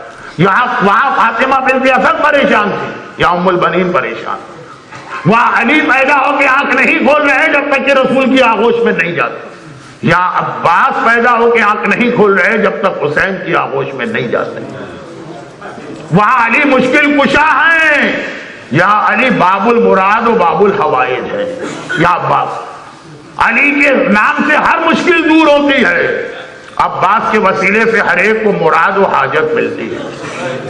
مگر یہاں پہ وقت بہت گزر گیا ہے، ایک چھوٹی سی بات کہوں اور مسائل کی منزل پہ آ جاؤں، وہ یہ ہے کہ عباس باب الحوائج ہیں، مگر ظاہری اعتبار سے اللہ نے اتنا بڑا رتبہ کیوں دیا؟ ایک خاص بات وہ یہ کہ اللہ کا ایک طریقہ کہ پہلے اللہ دیکھتا ہے کہ تم میرے لیے کیا قربانی دے رہے، پھر اللہ دیتا ہے اور اتنا دیتا ہے کہ بغیر حساب۔ ہم تو گن کے دیتے ہیں نا، وہ اتنے کی پرچی کاٹیے گا، یہ اتنے فارم میں بھرے، اتنے ڈائریکٹ ڈیبٹ کروا لیجیے۔ اللہ اس طرح سے نہیں دیتا حساب کتاب، دیکھتا ہے تم نے دیا، بغیر حساب دیتا۔ عباس نے اپنی زندگی کی سب سے بڑی حاجت، بلکہ اگر میں یہ کہوں تو غلط نہ ہو کہ عباس نے زندگی میں صرف ایک ہی عباس کی حاجت اور ایک ہی عباس کی مراد تھی، میرے بابا نے اللہ سے دعائیں کر کر کے مجھے جس کربلا کے لیے مانگا، وہ کربلا آئے تو میں کس طرح سے اپنے بابا کی خواہش پوری کروں گا۔ ساری زندگی عباس پلے اسی تصور پر، کربلا کربلا کربلا، میرا کام صرف کربلا میں اپنے بابا کی نمائندگی کرنا۔ اور جب کربلا آ گئی تو ہر ایک کو تلوار کی اجازت ملی، صرف عباس ہی کو نہ ملی۔ اب جو جملہ میں کہہ رہا ہوں یہ شہزادوں کی توہین کے لیے سے نہیں کہہ رہا ہوں، بات سمجھانے میں۔ علی اکبر ان کے لیے روایت نہیں ہے کہ ان کو اس طرح حسین نے کربلا کے لیے مانگا، تو علی اکبر کے ذہن میں یہ کبھی حاجت بھی نہ ہو، ایسے جذبہ تو ہے جب بابا پہ وقت آئے گا اکبر سب سے آگے۔ مگر جس طرح عباس بچپنے سے اپنی ماں سے سنتے آئے، ذرا بڑے ہوئے سارے رشتہ دار یہی کہہ رہے، ذرا بڑے ہوئے سارے محلے والے یہی کہہ رہے، ذرا بڑے ہوئے بابا کے سارے اصحاب یہی کہہ رہے ہیں، اور عباس تیار ہیں۔ عباس کو دکھانا ہے کہ میری رگوں میں علی کا خون ہے، میں نے ام البنین کا دودھ پیا۔ اور جب وقت آ گیا، اب ہمارا اور آپ کا مرحلہ، ہمارے پاس اوپر کوئی ایسا وقت آ جائے کہ امام کی زندگی کو خطرہ ہو اور امام روکے، ہم کہیں گے نہیں مولا ہر بات مانیں گے، یہ بات نہیں مانیں گے، اگر اللہ ہم سے ناراض بھی ہوتا ہے تو آپ کے نام پر یہ عذاب بھی برداشت، مگر پھر ہم عام مومن بنیں گے، عباس نہیں بنیں گے۔ عباس ساری زندگی تمنا کی، اور جب امام نے روک دی اپنی حاجت کو امام کے حکم پہ قربان کر دی، اپنی مراد کو امام کے حکم پہ قربان کر دی۔ اللہ نے کہا اچھا تم نے اپنی حاجت و مراد میری وجہ سے قربان کی، امام تو ولی ہے اللہ کی طرف سے، جو امام کہتا ہے گویا اللہ کہہ رہا، تم نے اپنی حاجت میرے حکم پہ قربان کی، اب میں تمہیں باب الحوائج بناتا ہوں، تم نے میری اپنی مراد میرے حکم پہ قربان کی ہے، اب میں تمہیں باب مراد بناتا ہوں، تم نے ایک حاجت قربان کی ہے، قیامت تک تمہارے نام پہ جو حاجت طلب کرے گا سب کی حاجتیں پوری کروں گا، تم نے ایک مراد قربان کی ہے، قیامت تک تمہارے نام پہ جو بھی مراد مانگے گا وہ ساری مرادیں میں پوری کروں گا۔ یہ اصول پروردگار کا ہر ایک کے لیے، خالی عباس کے لیے نہیں ہے۔ آپ بھی اگر اللہ سے کچھ مانگنا چاہیں، رسول سے کوئی سوال کرنا چاہیں، علی کی بارگاہ میں اپنے کوئی مشکل پیش کرے، عباس کے پاس جا کے کوئی مراد و حاجت لائیں، تو پہلے یہ دیکھنا پڑے گا کہ آپ نے خود کیا قربانی دی۔ جو میں 2 دن پہلے ایک جملہ کہہ چکا ہوں، یہ 1000 کون اگر ہمارے جاتے ہیں، یہ ہماری جانب سے کربلا میں عباس والی مثال کی ایک بہت چھوٹی مثال ہے، مائکرو، کہ ہم نے 1000 دیے تو پھر وہاں سے پلٹ کے 10,000 یا 70,000 آئیں گے۔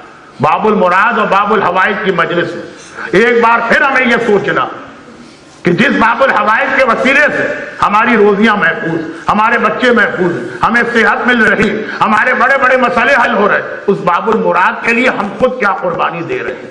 چنانچہ بہت سارے لوگوں نے قربانیاں دی، بہت سارے دے رہے، لیکن ایک موقع آپ کو اس وقت ملا ہوا، خود باب المراد کے نام سے جو امام بارگاہ اس لندن کے اندر موجود، اور حجت الاسلام والمسلمین مولانا ذوالقدر صاحب قبلہ آج پھر آپ حضرات سے بہت ہی مختصر ایک خطاب کریں گے، اور میرا ربط مسائل تو میں باندھ چکا ہوں، وہاں سے براہ راست مصائب حضرت عباس پہ گفتگو ہوگی۔ مولانا تشریف لا رہے ہیں، آپ لوگ درود بھیجے محمد وآل محمد۔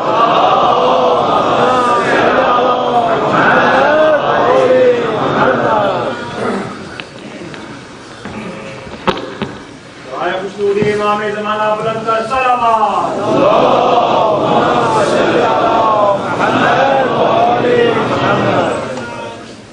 السلام علیکم ورحمۃ اللہ وبرکاتہ۔ میں آپ تمام مومنین کا شکر گزار ہوں اور مولانا محترم کا، علامہ صادق حسن صاحب کو پروردگار طول حیات دے، صحت تندرستی عنایت فرمائے، اور آپ اسی طرح مومنین کو زندہ کرتے رہیں۔ ماشاءاللہ اس وقت آپ حضرات کے قلوب سینوں میں وجد سے جھوم رہے ہیں، اور یہ بہترین موقع ہے کہ اس وقت دعا کی جائے۔ مولانا نے پہلے ہی دعا کی، اور میں آپ حضرات کی خدمت میں یہ 2 فارم لے کے آیا ہوں، اور کسی بھائی نے مجھ سے کہا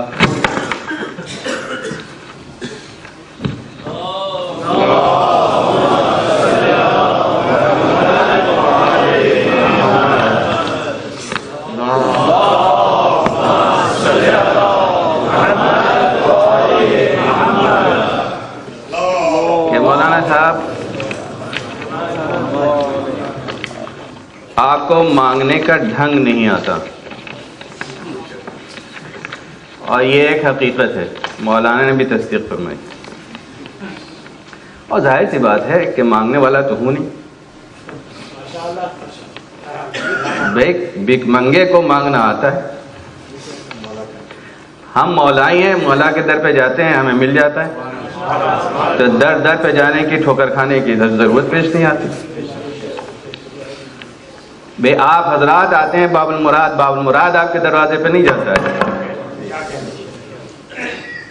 تو اس لیے ہمیں یقین ہے، اس لیے کہ ہمیں تجربہ ہے۔ شروع میں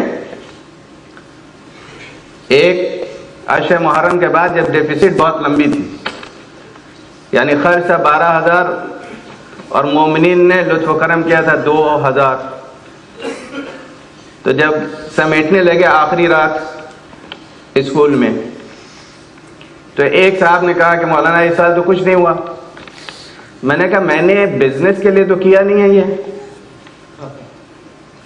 اور جس کے لیے کیا ہے اسے معلوم ہے، جس کے لیے کیا ہے اسے معلوم ہے۔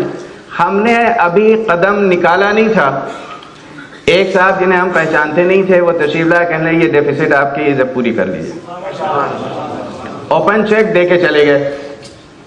تو اب ہمیں یقین ہے اپنے رب پر، اور ہم بزنس مین نہیں ہیں، سچی بات، ہم تو خود بکے ہوئے ہیں، اور ہم اپنے کو بیچنا نہیں چاہتے، سچی بات۔ اس لیے جھوٹ اور سچ ملا کر بیچا جاتا ہے، یہاں سچی بات ہوتی ہے۔ اس لیے کہ یہاں جو طریقہ اصول ہے ویسٹ میں اور ایسٹ میں ہر جگہ، وہ یہ ہے put your self on cell, یعنی اپنی پوری صلاحیتیں آپ سرو کر دیں کہ آپ اپنے کو، لوگ آپ کو فوراً ویلکم کریں، چونکہ ہم ہیں غلام امام زمانہ۔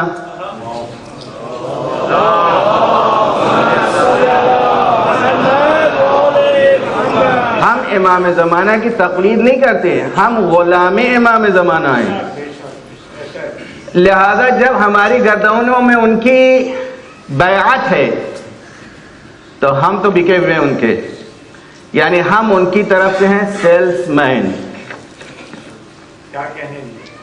ہم ہیں سیلس مین، ہم وہ کہیں گے جو وہ کہتے ہیں۔ قرآن مجید کی آیت میں آج دیکھ رہا تھا کہ تجارت کا لفظ کتنے مقام پہ آیا ہے۔ اللہ نے تجارت کے لفظ کے ساتھ کہا تم ڈرتے ہو کہ تمہیں دھوکہ ہوگا، تمہیں گھاٹا ہوگا، تقریباً 7-8 مقامات پہ تجارت کا لفظ آیا ہے۔ مومنین سے بھی اور کافرین سے بھی. یہ میں 3 آیتیں اس وقت آپ کے، لیکن یہ بھی جو ہے وہ عشرے چاہتا ہے، صرف وہ جملے سنا کے آپ کی زحمت کو تمام کروں گا کہ ایک میں پروردگار عالم ارشاد فرماتا ہے رجال لا تلہیہم تجارت ولا بیع عن ذکر اللہ. مرد ہیں وہ جنہیں کوئی تجارت اور کوئی ذکر اللہ کے ذکر سے غافل نہیں کرتا. یعنی مردانگی کی دلیل یہ ہے کہ وہ تجارت اپنی خدا سے کرتے ہیں، یہاں والوں سے نہیں کرتے. آخر میں اللہ نے فرمایا لِيَجْزِيَ اللَّهُ أَحْسَنَ مَا عَمِلُوا. یہ تجارت کی آخری اللہ بہترین ان کے عمل کی جزا دے، وَيَزِيدُهُم مِّن فَضْلِهِ، اور اپنی طرف سے بھی زیادہ بڑھا دے. یعنی جو نہیں کیا ہے اس کے عوض میں جو کچھ کیا ہے اس کا ملٹیپل دے. وَاللَّهُ يَرْزُقُ مَن يَشَاءُ، اور اللہ جسے چاہتا ہے بے حساب دیتا ہے، بے حساب دیتا ہے. آخری آیت میں پروردگار عالم، یہ سورہ فاطر کی ہے، ارشاد ہوتا ہے ان الذین یتلون کتاب اللہ، بے شک وہ لوگ جو اللہ کی کتاب کی تلاوت کرتے ہیں. ابھی دیکھیں تجارت کے عجیب مفہوم ہے. یہاں نہ پیسہ ہے، نہ دولت ہے، نہ مکان ہے، کچھ نہیں ہے. تلاوت کتاب خدا ہے. وَأَقَامُوا الصَّلَاةَ، اور نماز کو قائم کرتے ہیں. وَأَنفَقُوا مِمَّا رَزَقْنَاهُمْ، اور وہ اللہ کی راہ میں خرچ کرتے ہیں جو اللہ نے انہیں روزی دی ہے. سرًّا وعلانیةً، چھپا کے بھی اور ظاہر بظاہر بھی. وَيَرْجُونَ تِجَارَةً لَن تَبُورَ، اور ایسی تجارت چاہتے ہیں جس میں کبھی گھاٹا نہ ہو. تجارت کا مال کیا ہے؟ نماز. تجارت کا مال ہے روزی. تجارت کا مال ہے، اور یہ تجارت کرتے ہیں اپنے رب سے. یعنی یہ سمجھ لیں کہ نماز ختم ہونے والی نہیں ہے. یہ بہت بڑا میسج ہے دنیا کے لیے. ہم ڈرتے ہیں کہ نماز چلی جائے گی، یہ ختم ہو جائے گا، ماحول بڑا، ہم ڈپریس ہیں، مسلم امہ ڈپریس ہے، ویسٹرن انفلوئنس ہمیں دبایا جا رہا ہے. اللہ کہتا ہے یہاں لن، جس طرح اپنی صفت کے لکھا لن ترانی، مجھے ہرگز ہرگز نہیں دیکھ سکتے. اللہ نے یہاں لن استعمال کر، لن تبور، یہ بزنس کبھی بھی ختم نہیں ہو سکتا. جو اللہ سے بزنس کرنا چاہے اس کے لیے موقع بڑا اچھا ہے. وَلِيُوَفِّيَهُمْ أُجُورَهُمْ وَيَزِيدَهُمْ مِنْ فَضْلِهِ، اور اللہ اس کا بے حساب اجر دے گا اور اپنے فضل سے زیادہ دے گا. إِنَّهُ غَفُورٌ شَكُورٌ، اور وہ بخشنے والا بھی ہے اور قدرداں بھی ہے، شکور بھی ہے. بعض مومنین نے ماشاءاللہ سے اس 3-4 دن کی محنتوں کے نتیجے میں مولانا صاحب کی اتنا ہوا کہ 10 مصلے بک گئے.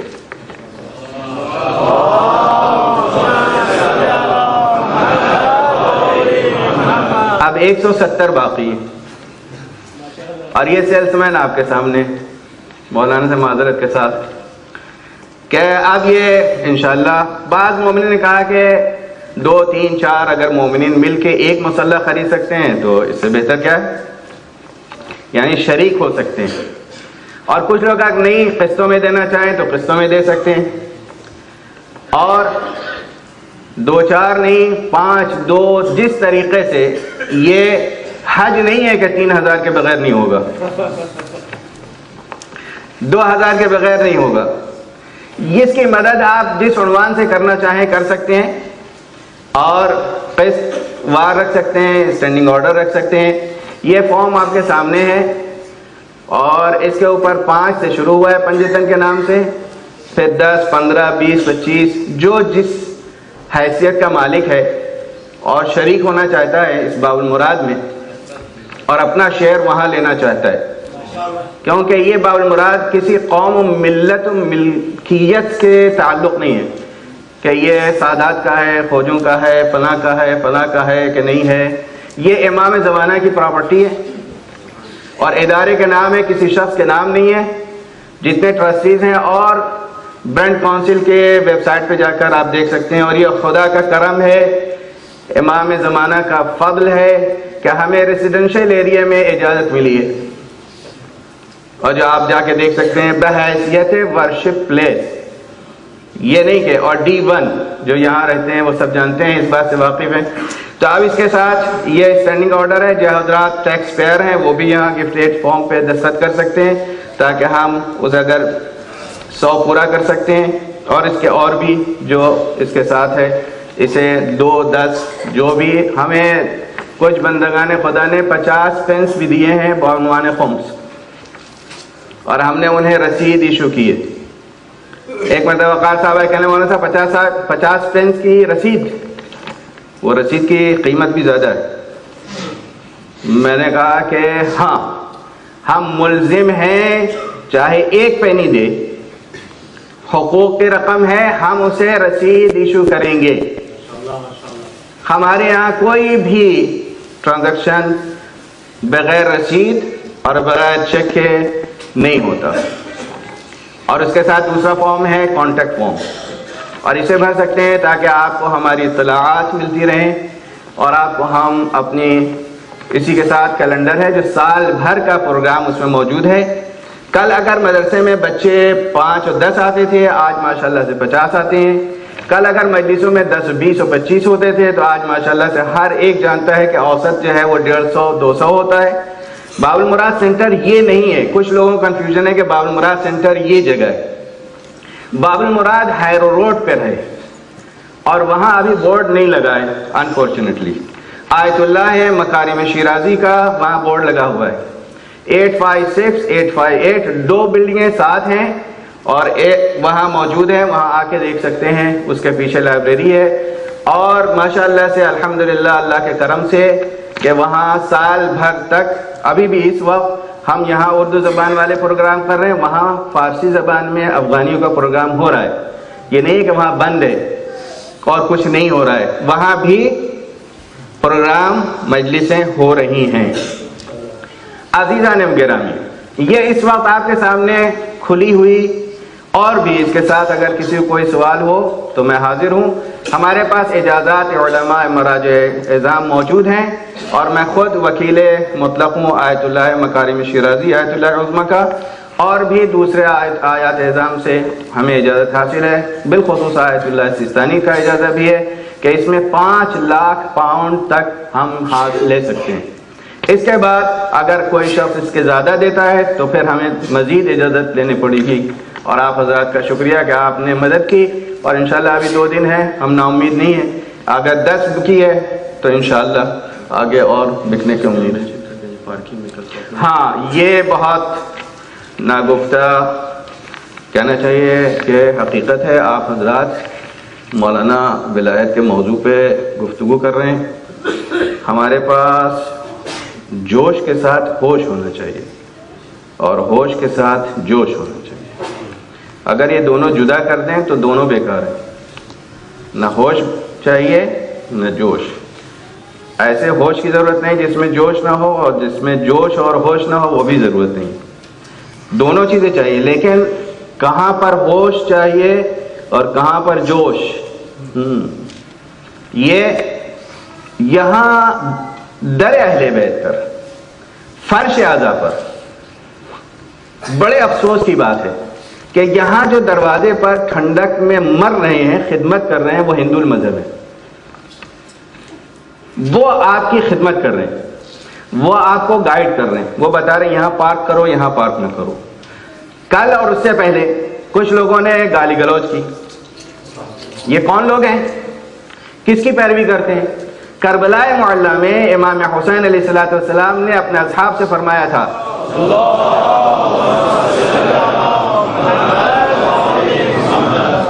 جب فوج دشمن کی آئی تھی نزدیک امام کے خیمے کے اور سلام کیا تھا تو لوگوں نے جواب نہیں دیا. آپ نے فرمایا عجیبو وَإِن كَانَ كَافِرًا, جواب سلام دو اگر کافر ہی کیوں نہ ہو. یعنی اس فرش سے ادب حاصل کرنے والے اس طرح بدتمیزی سے پیش آئے. کل کا حادثہ ہے کہ اس کے گریبان پہ ہاتھ ڈال دیا. یہ شرافت ہے؟ آپ کون سا سبق دینا چاہتے ہیں؟ شاید اپنے اخلاق سے آپ اگر مرغوب کرتے تو وہ کل مولا کے نام پہ آپ کے ساتھ ہو جاتا. یہ ادب و تہذیب، تہذیب آل محمد یہ نہیں ہے. یہاں تہذیب سیکھیے، اپنی عقل کو ہوش اور جوش کو عقل دیجئے اور دونوں کو ساتھ رکھیے.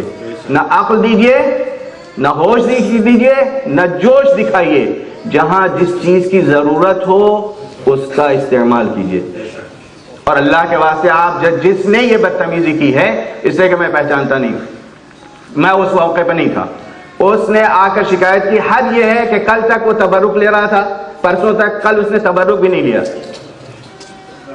اس تبرک کے سبب سے مولانا جانتے ہیں لکھنؤ پورا مومن ہوا ہے. فلسفہ تبرک یہ ہے.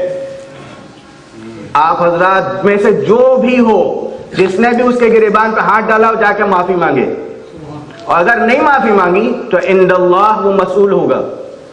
اس لیے کہ عزائے حسین میں آیا ہے.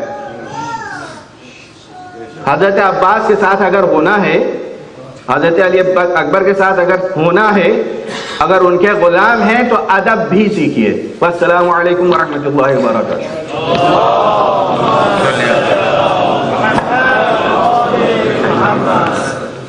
مومنین تھوڑا سا آپ لوگ آگے آ جائیے، تھوڑا سا پیچھے لوگ ابھی بھی لوگ کھڑے ہوئے ہیں. صلوات پر محمد و آل محمد.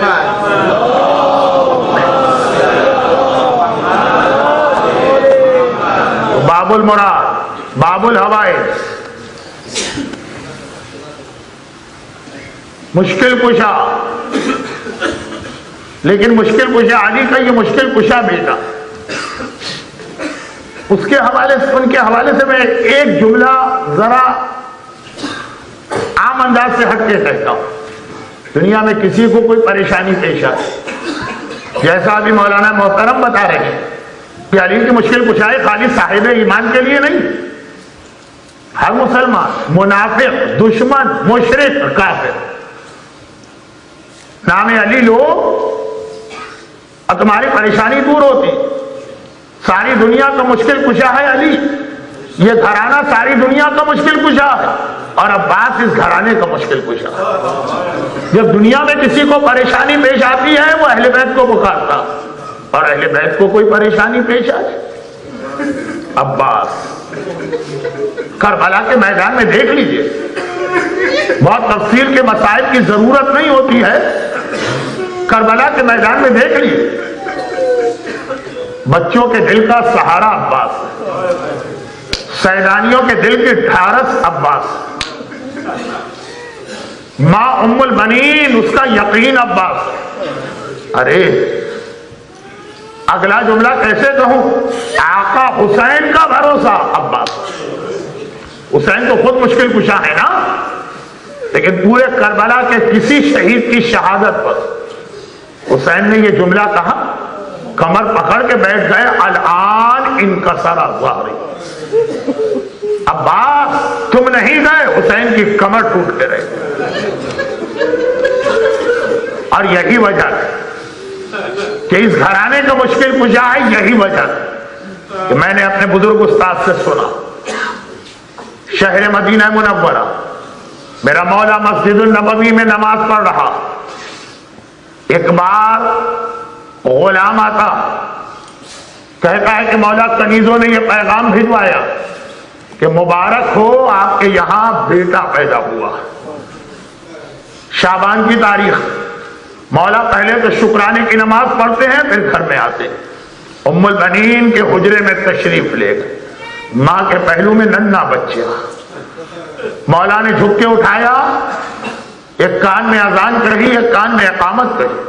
چہرہ دیکھا اور کہا کہ ویسا ہی ہے جیسا مجھے چاہیے تھا، لیکن ام البنین تم بہت غمگین و پریشان نظر آ رہی. خیریت تو ہے، پہلی اولاد وہ بھی بیٹا، کون ماں خوش نہیں ہوگی. گھبرا کے وہ جملہ کہا کہ کتنے سال پہلے فاطمہ بنت اسد نے کہا، یا امیر المومنین جب سے پیدا ہوا ہے بچے نے آنکھیں نہیں کھولی، میں پریشان، میں فکر مند ہوں، میرے لال کی آنکھیں کیوں بند ہیں. مولا مسکرائے، کہا مجھے پتا۔ کنیز سے کہا جا کے میرے حسین کو بلا کے لاؤ۔ حسین آئے، بابا آپ نے مجھے کیوں بلایا؟ ایک بار علی نے بچہ حسین کی گود میں دیا، بیٹا باپ کا تحفہ قبول کر۔ بچہ حسین کی گود میں جاتا، ادھر گود میں گیا، ادھر فوراً آنکھیں کھولی، پہلی زیارت حسین کی۔ یہی جملہ کربلا میں کہا تھا، آقا پہلی زیارت آپ کی ہے تو آخری زیارت بھی آپ کی کرنا چاہتا ہوں۔ لیکن کربلا سے پہلے کے دو جملے ابھی مدینے کے سن لیں۔ بچہ حسین کی گود میں گیا، آنکھیں تو کھولی لیکن آنکھیں بھی بعد میں کھولی۔ جیسے ہی حسین کی گود میں گیا، ننھے ننھے ہاتھ پھیلا دیے، ننھے ننھے ہاتھ بڑھا دیے، شاید پیغام دے رہا ہو آقا ہاتھوں کا نذرانہ تو ابھی سے لے لیجیے۔ ایک بار علی نے دوبارہ بچے کو گود میں لیا، چہرہ دیکھتے جاتے ہیں، کہتے جاتے ہیں ویسا ہی ہے جیسا میں نے اللہ سے مانگا تھا، میں اس کا نام عباس رکھتا ہوں، عباس شیر۔ بس جیسے ہی یہ نام سنا، مجلس کے بیچ میں ایک جملہ آیا تھا نا، اسی جملے کا دوسرا حصہ، میرے مولا 28 اولادیں تھی، 16 بیٹیاں 12 بیٹے، اور عباس سے پہلے بھی کئی اولادیں ہو چکی، بیٹا پیدا ہوتا سارے گھر والے خوشی مناتے، لیکن ایسا کبھی نہ ہوا جیسے ہی مولا نے کہا میں نے اس کا نام عباس رکھا۔ ایک بار زینب کبریٰ تڑپ کے آگے بڑھی، بابا میرے اسی بھائی کا نام عباس، اس سے پہلے محمد حنفیہ بھی تو پیدا ہوئے اور اولادیں، بابا میرے اسی بھائی کا نام عباس ہے۔ علی مسکرائے، ہاں زینب بیٹی تیرے اسی بھائی کا نام عباس ہے۔ کہا اچھا اگر یہ عباس ہے تو ایک لمحے کے لیے میری گود میں دیجیے۔ 20 سال بڑی ہیں زینب، بڑی بہن نے بھائی کو گود میں لیا، کان پہ منہ رکھ کے کچھ کہنے لگے۔ علی مسکرا رہے ہیں، علی جانتے ہیں زینب بیٹی جلدی کس بات کی ہے، عباس تیری گود میں پلے گا، آرام سے باتیں کر لینا، ابھی سے کون سی بات کی جلدی؟ زینب گھبرا گئی، بابا ابھی بہن بھائی کی گفتگو شروع نہیں ہوئی ہے، بابا یہ بہن بھائی سے بات نہیں کر رہی ہے، ایک بہت پرانی امانت ادا کر رہی ہے۔ جب اماں فاطمہ دنیا سے جا رہی تھی، مجھے بلا کے کہا تھا زینب تیرا ایک بھائی عباس پیدا ہوگا، جب عباس پیدا ہو تو اس سے کہنا عباس فاطمہ زہرا تمہیں سلام کہتی ہے۔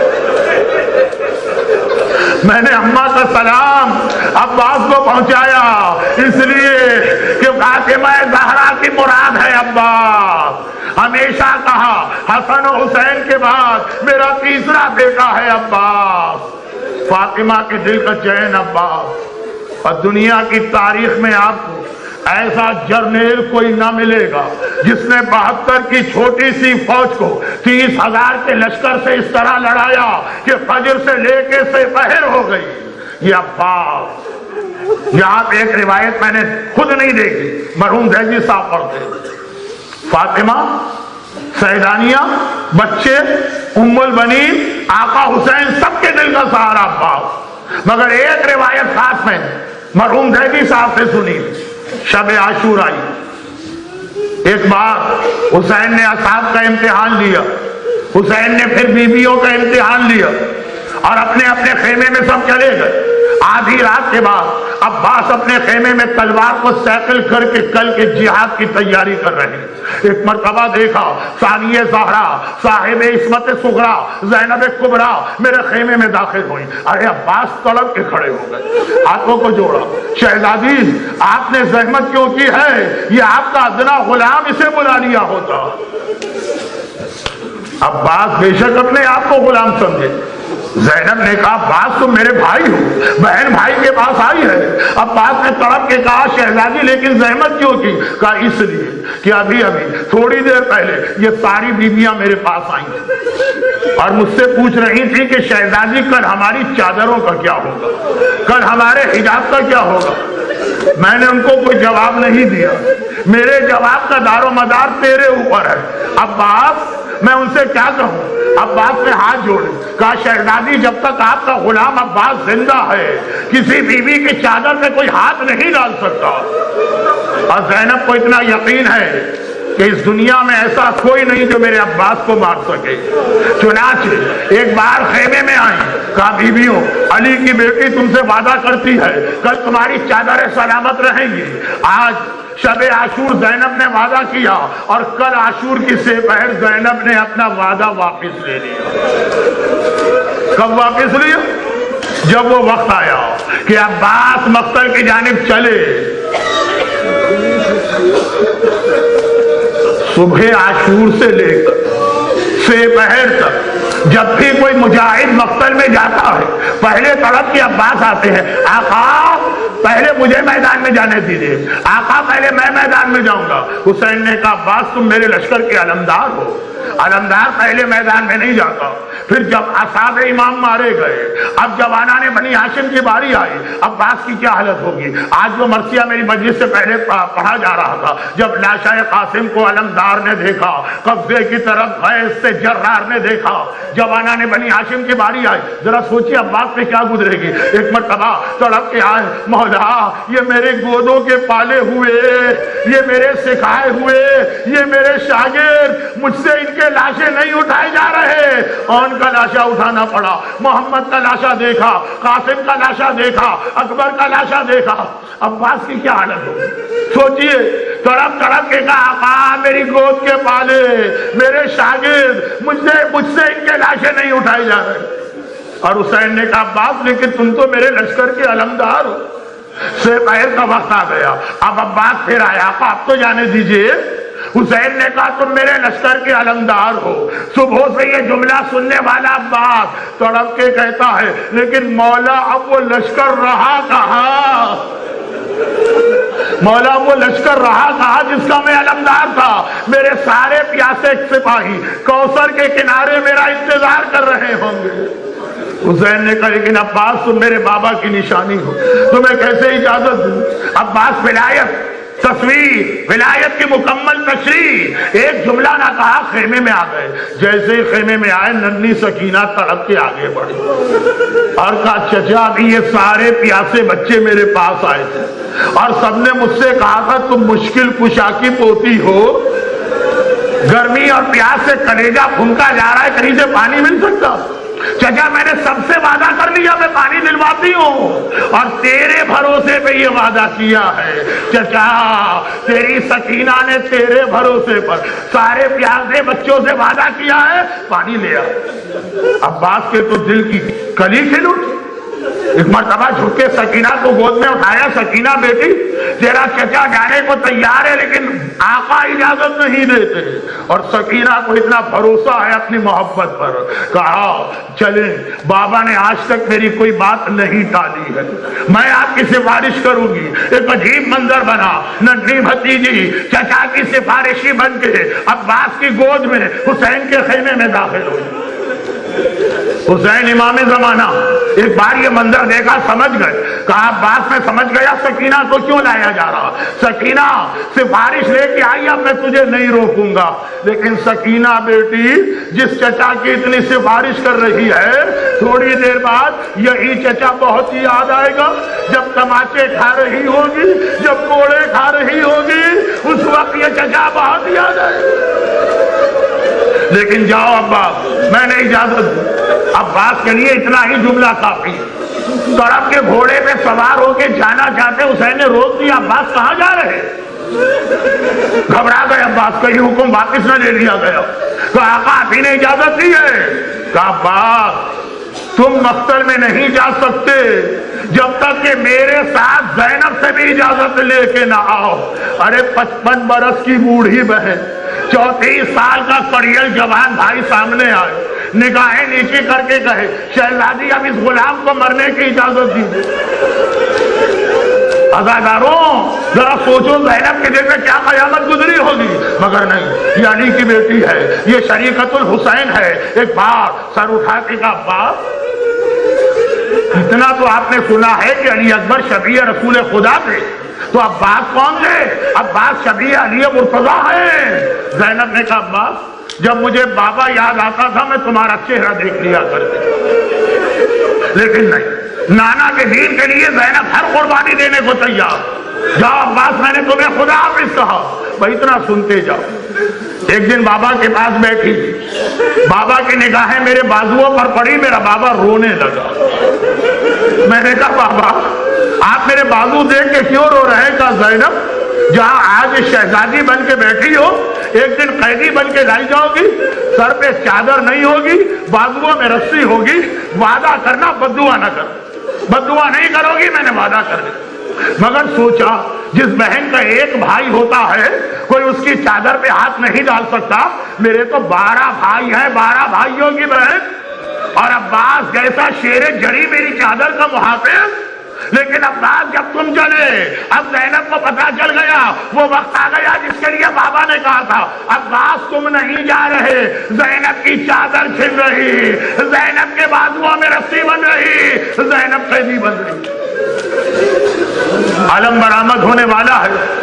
عباس کے جہاد کو اتنے جلدی بیان کیا نہیں جا سکتا، لیکن چاہنے والوں کا مجمع بس سمجھ لیجیے مشکل کشا کے بیٹے نے کیسا جہاد کیا ہوگا۔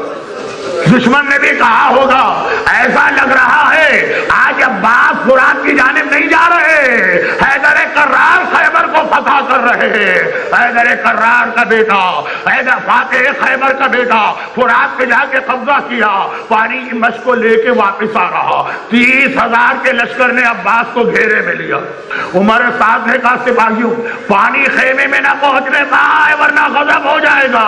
ایک بار علم آنے والا ہے نا تو علم کے 2 جملے پڑھوں گا اور رحمت تمام۔ ایک بار عباس 30,000 کے فوجی اعظم میں گھر گئے، ادھر سکینہ جب عباس گئے تھے سارے بچوں کو بلا کے خیموں کے باہر کھڑا کر چکی ہے، کہا کوزے لے کے آ جانا، میرے چچا نے وعدہ کیا ہے، آج تک کوئی وعدہ ایسا نہیں ہے جو چچا نے پورا نہ کیا ہو، جب وہ کہہ کر گیا ہے پانی لے کر آئے گا۔ بچوں کے ہاتھ میں کوزے، اب عباس نظر آنا بند ہو گئے، 30,000 کا لشکر، تو بچے کیسے پہچان رہے عباس کو؟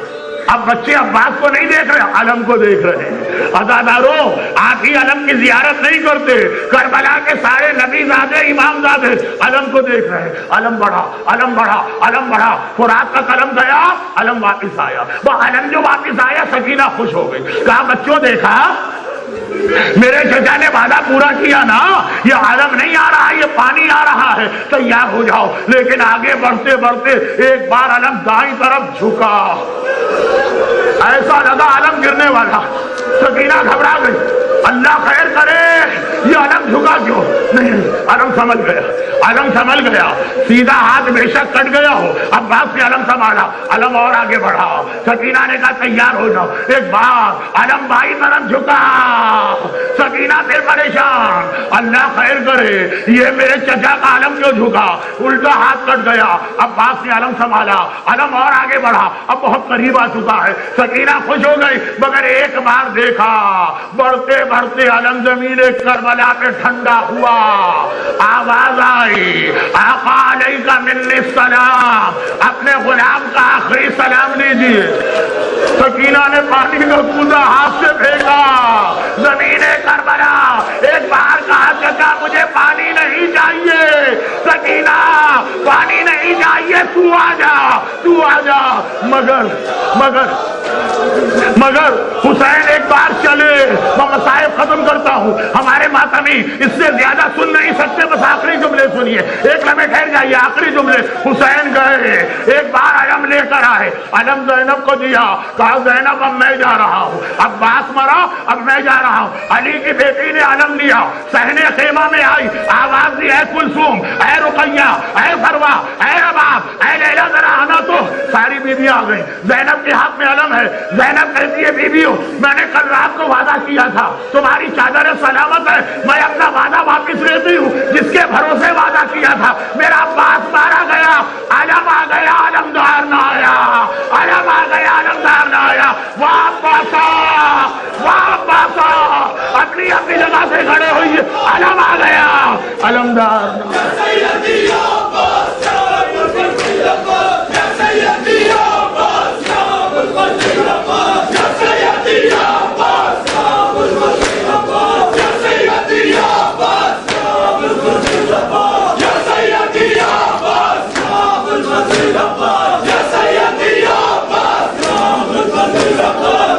Ya